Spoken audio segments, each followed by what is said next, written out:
Hey everybody, it's time to do another check-in with the finances. And so we've got Kevin, our executive pastor of leadership development and operations, here to give us an update on where we stand today and help you know kind of how the church is doing financially. Hey Kevin, Hey, Adam.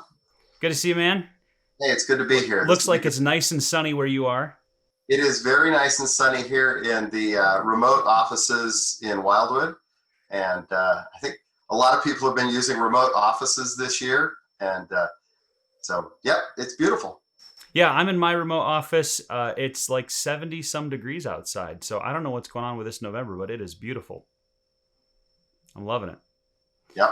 Well, let's talk about the finances of the church. You know, it's been such a strange year. And at the beginning of the year, well, especially in March, we were very concerned that we might see just a massive drop in giving as people could potentially lose their jobs, lose a lot of money in the stock market, or have a serious pay cut.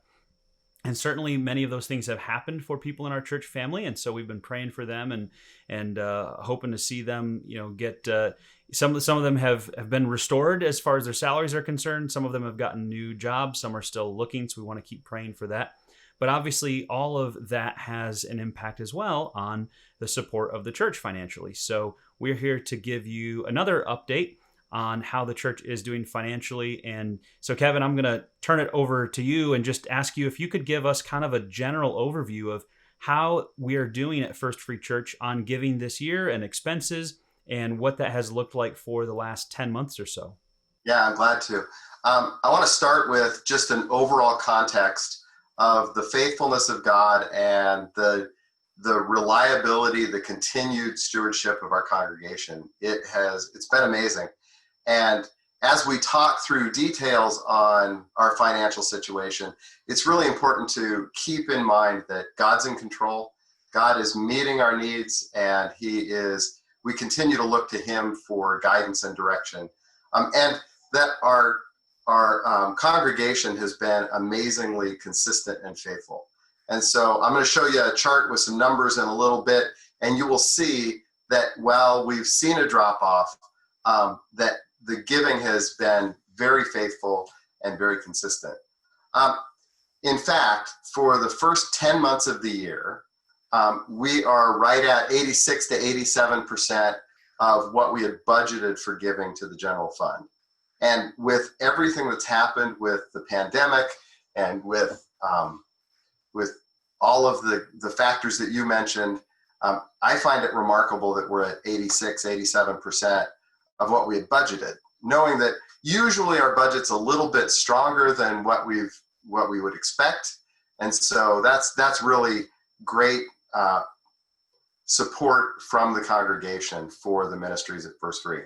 Yeah, and let's just park on that for a minute just to make sure we're clear with everybody, because this gets confusing for us as staff sometimes. When we're saying 86.8% of budget, we're not saying 86.8% of giving last year. We're saying of the actual budget that we approved in February as a church this year. And so we are down, almost 14% for the budget, but not compared to last year's giving is not what we're saying.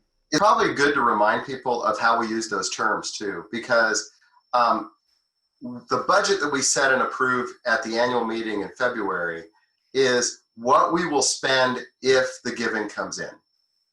And it incorporates all of the plans that we think are possible if we were to receive that level of giving. And of course, when we built that budget, we had no idea of what 2020 was going to hold. Nobody did. And so the actual giving is what we manage the expenses on.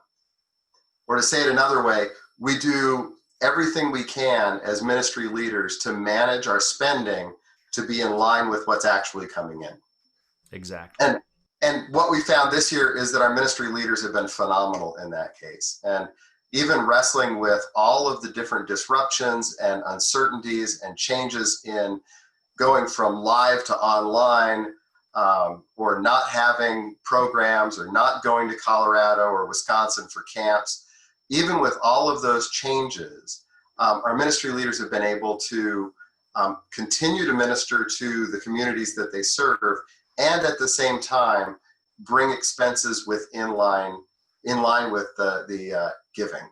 And so this year, for the first 10 months, we see expenses really matching where the giving has been. And we are not running a deficit currently. The giving that's been given has been enough to meet all of the obligations and expenses of the church so far year to date. Yeah, I think that's a really important point, that the giving is less than the budget, but the expenses are less than the budget as well. And some of that is thanks to savings due to the pandemic in different ways, directly or indirectly. And some of that is just us pulling the levers internally to make sure that we are never running in the red for our expenses compared to our giving that year. So I think that's a really important clarification. Yeah. And so we're 10 months into the year. We've got 2 months left. In fact, as you view this video, we've got about 1 month left because we're filming it right before Thanksgiving. And the Sunday after Thanksgiving is the end of November. So the chart that we have here shows the actual giving for the first 10 months. And the first thing that I noticed there's that 86.8% of budgeted giving for the first 10 months. But what I note is that that's a pretty consistent giving. We had a really big gift. Thank you to whoever gave that big gift in April.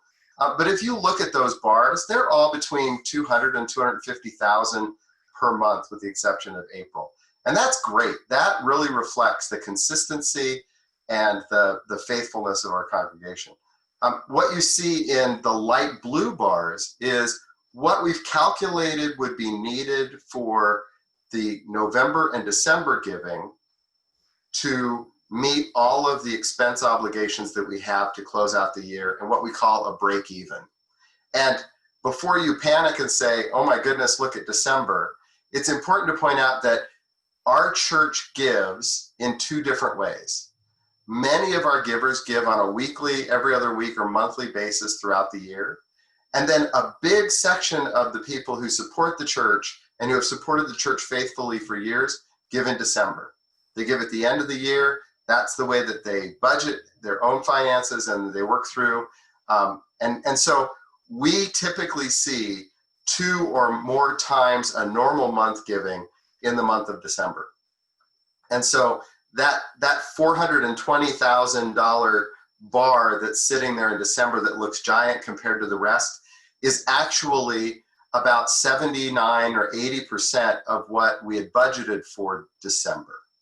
And so we're expecting in November and December to need giving of 79% of what the original budget was for those 2 months in order to meet all of our obligations. And we've seen God and the congregation meet our needs every month this year, and we expect that that's going to be the case as we close out 2020.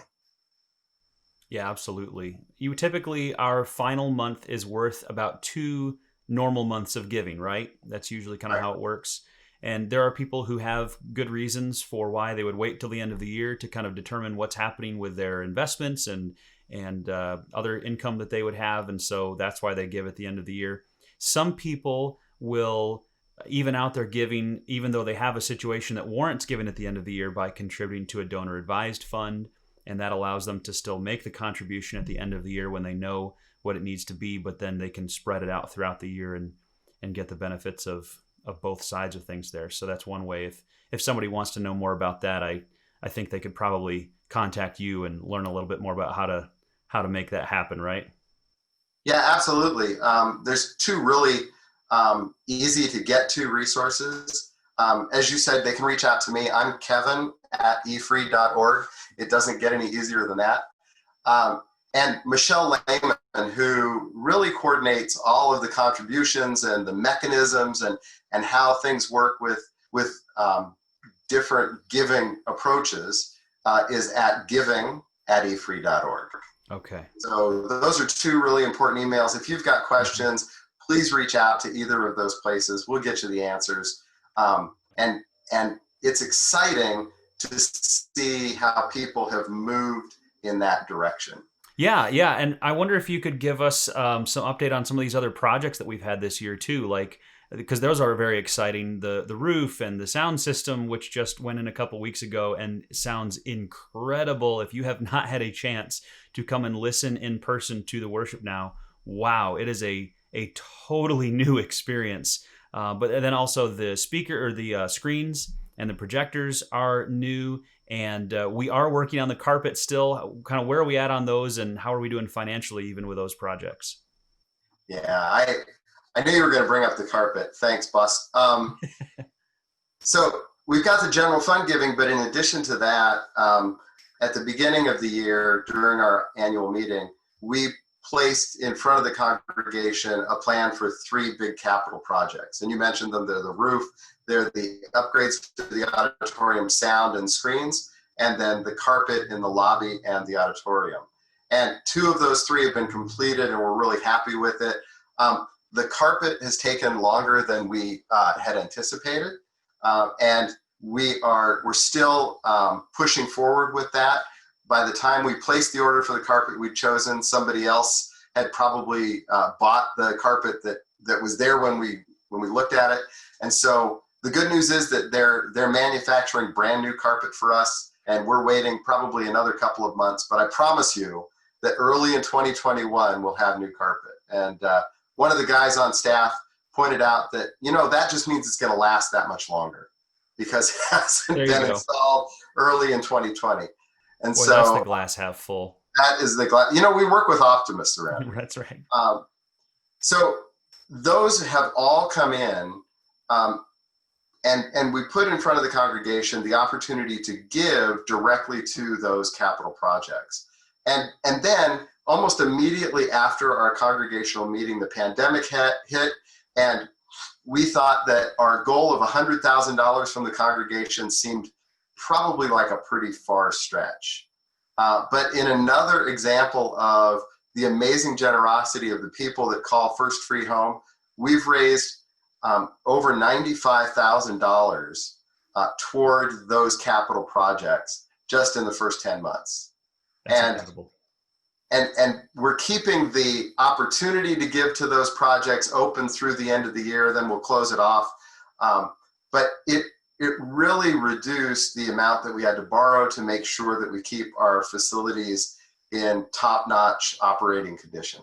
And so it's such a blessing. And it's so exciting to see the resources that we have to advance the kingdom and spread the gospel and reach our neighbors.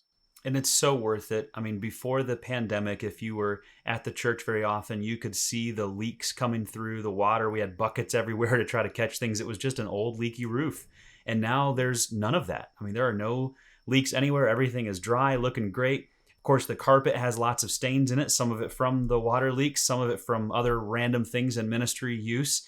And so it'll be great to get that updated. But man, the new screens and the sound system, I just keep getting messages from people about how blown away they are by how great it sounds and how good everything looks. It's a completely different experience. If you haven't been to a service in person in a while and you're comfortable coming out and seeing that, I would highly encourage you to check it out because it is a really wonderful experience. And it makes all of us, volunteers and staff, very excited for what God is going to do through our church coming out of the pandemic. We are positioned just as a resource-wise as a church, we are positioned far better than we were going in. And we've been blessed to add some really incredible key staff members during this time as well. And so God has just blessed us beyond measure in the middle of a very discouraging and uncertain time. We feel that God has big plans in store for our church coming out of this, and that's really, really exciting. Yeah, another area, Adam, that we had real discussions about in terms of, is the pandemic year the right time to continue this tradition? And, we just feel like God has brought us to a point where we're relying on his faithfulness. And so that's the Take Back Black Friday offering. And because we're filming this right around Thanksgiving, this is the time that we've taken the offering, and there's still an opportunity to give through the end of the year to that Take Back Black Friday. This year, 2 projects. One, to help teens to meet Jesus and hear the gospel in North St. Louis County. And we'll be partnering with another E-Free church up there to really support their efforts in reaching their community and their neighborhood. something that I know there's a lot of support for throughout our congregation. It's really an exciting project. And then one that is really far away and really close to our family, and that is the support of orphans in Ukraine, and building out both a camp and potentially a housing facility for orphans that have aged out of programs there in the Ukraine. And so it's exciting to see that we're in a position to continue to support not only the work that happens directly at First Free, but also partner ministries like we've done for many years in the past. Yeah, that is so exciting. So for everyone watching this, what do you recommend for them for the future of First Free and financial stability of our church? What do we need to do for the rest of this year and looking forward to future years? And let me just throw an extra little thing in there. Hasn't it been exciting to see how many new givers we've had at the church this year? Yeah, it really has. Both new givers and new members and new attenders. One of the things that I don't think we would have predicted is if we shut down the church and then went to 20% and everybody had to wear masks, that would really be attractive to people finding our church and calling it home. And I had a chance just in the last week to sit and hear the testimonies of some new members, some of whom have decided to make First Free home during the pandemic. And that's just super exciting. And we've seen that in giving as well, that people have decided that this is the year that they want to step up and make this a part of their spiritual discipline, a part of their regular practice. One way that we've seen that actually is the number of people that have set up recurring online gifts. And from last year in December until this year in November, we've seen over 100 new people set up recurring gifts, or people set up 100 new recurring gifts. And that's really amazing. It, as you can imagine, makes it a lot easier to project what we're going to have on a monthly basis from a giving perspective, as we see the percent of giving that comes from the recurring reliable gifts increase. In fact, I mentioned giving@efree.org as an email to reach Michelle Lehman. Michelle would love to help anybody that would like some help setting up a recurring gift. And our partner Planning Center and Michelle have worked to make it even easier to set that gift up, and to set it up in a way that directly comes from the donor's bank account, as opposed to going through a credit card, which saves a couple percent of fees. So if it goes through a credit card, it's about 2% of the gift goes to the bank. If it goes through the direct transfer, it's 25 cents per gift, no matter how big the gift is. And that saves the church thousands of dollars in fees every year. And so we've also seen people recognize that and change the mechanism for their recurring gifts. And those two have been, we deal with a lot of smart donors, a lot of people who are really smart about how they give so that it benefits the church to the greatest degree, and it also meets their intentions in what they're giving to the greatest degree. And that's a real blessing.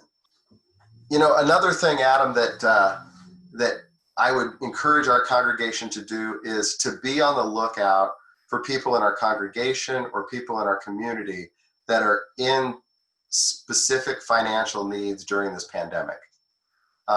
We haven't talked a lot in this video about our benevolence fund, but our church continues to give in a very generous way to support those financial needs that are in our community.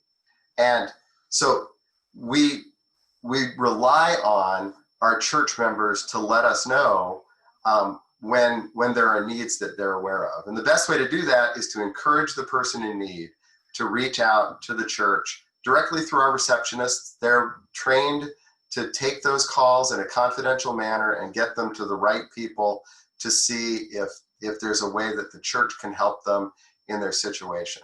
It's another part of how we see First Free really called to minister to our congregation and our community.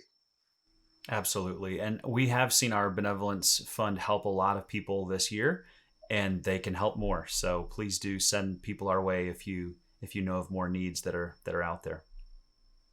I think I'd finish here with just during this time of Thanksgiving, to encourage everybody to be thankful to God for what he lets us be a part of. As givers, as servants of the kingdom in this local church, we get to be blessed as God blesses others through us. And the story of finances and giving is really just one lens to look at the faithfulness of God through. And so that's my encouragement. Let's continue to pray and thank God for his faithfulness. Let's continue to trust him that he will guide us and that we'll be doing exactly his will to advance his kingdom in our community. Amen. And hey, if you had told me at the beginning of the pandemic back in March that we would be at this point and only be looking at what was 86.8% of budgeted giving, and to be at that point, I would have taken that in a heartbeat. I thought it could be much worse than that. So we are extremely thankful. We know a lot of churches are not in the situation we are in today, and we are so thankful for all of you and your faithful giving. Please do continue to do that. If you have not started giving to the church yet, but you are attending this church regularly, let me encourage you to be obedient to God and giving to his work and giving back a portion of what he's provided you to support the work of the ministry at the church that you are a part of. And he has called us to do that, and we want to continue doing that faithfully. And if all of us will keep doing that, then we'll continue to have a really incredible ministry here for a long time to come. Well, thanks, Kevin. Thank you for sharing all of the information and the updates, and I hope that you have a wonderful Thanksgiving. We hope that for all of the rest of you as well. We hope you stay safe and that God blesses you, and that we see hopefully a wonderful end to what has been a very challenging year. God bless.